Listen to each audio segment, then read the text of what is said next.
Hey folks, how's it going? This is Iron Seagull here, back with another discussion video for Project Renee, aka The Sims 5. So especially with those leaks that happened a few weeks ago, I was thinking about if I could have only one feature in The Sims 5, what would it be? Because there's so many things that should be in the base game from the start, but if I could only guarantee one of those, which one of those is the must-have? For me personally, this was actually a very easy choice, and that is open world, or at the very least, open neighborhoods. Because I just think it's so ridiculous how in The Sims 4, we can't even go to the next door neighbor's house without hitting a loading screen. I do not want to go 2 generations of The Sims in a row post Sims 3 without at least a more open sort of world than what The Sims 4 had. Plus, it was confirmed multiple times by SimGuru Grant that open worlds for The Sims 4 is simply impossible because it is an architectural level change that cannot occur with The Sims 4's engine. So I think The Sims 5 would be a great chance to give open worlds in The Sims another shot, especially if they do end up sticking with Unreal Engine for actually making the game.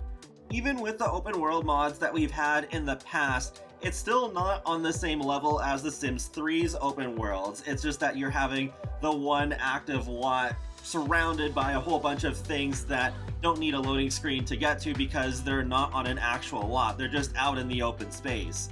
I still think modders will have to fill in some of the gaps again like they've had to with The Sims 4 or even fixing some of the bugs in The Sims 3. But they can't just simply put in an open world. That is something that would have to be done on the developer's end.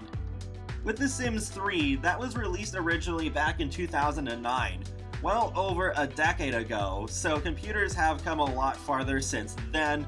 So I think there is a way that they can do open worlds or at least open neighborhoods while still catering to people who don't have at least mid or high range computers.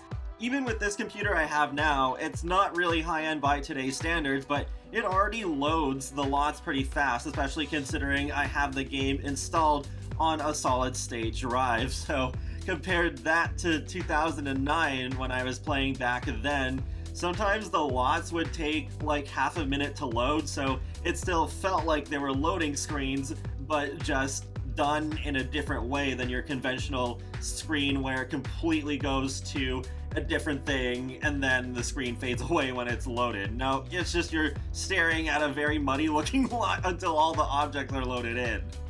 One other major benefit of having the open world is that you can control Sims across town a lot more easily without having to go through loading screens. For example, in The Sims 4, if I have one Sim at a restaurant and another at the library, if I want to switch between them, still have to go through that loading screen. And I can't quite micromanage the Sims who are not on the active lot on the same level as the Sim who is there. I can only give them rough ideas, like to improve certain skills or whatever. But in The Sims 3, I can go between this Sim who's visiting their neighbors and the other Sim that I have who can just hang out at the park and no loading screen. It's quite cool. It makes creating a sitcom-esque storyline a lot easier because you can have your main Sim who's doing something, and then meanwhile, at the park, you have this other Sim who's maybe causing drama for some reason. So it does add a lot more flexibility in terms of storytelling. I also think in general, venues would be used a lot more often if The Sims 5 was open world. I know at least for me personally, I don't really go out as much in The Sims 4 because it is annoying to deal with these loading screens, especially since they're not like just a couple of seconds. Even if they didn't go full-on open world in The Sims 5, I think I would still be pretty happy with open neighborhoods that are about 1.5 to twice the size of the neighborhoods in Windenburg, and have like at least 7 or 8 lots, because having 5 lot neighborhoods again would be pretty disappointing. But then at least we would have worlds that would feel a lot more open still, and could hopefully fit in more things per world without having to jump to a completely different world just to like go to the library or to the restaurant or whatever, so that each world could be more self-sufficient.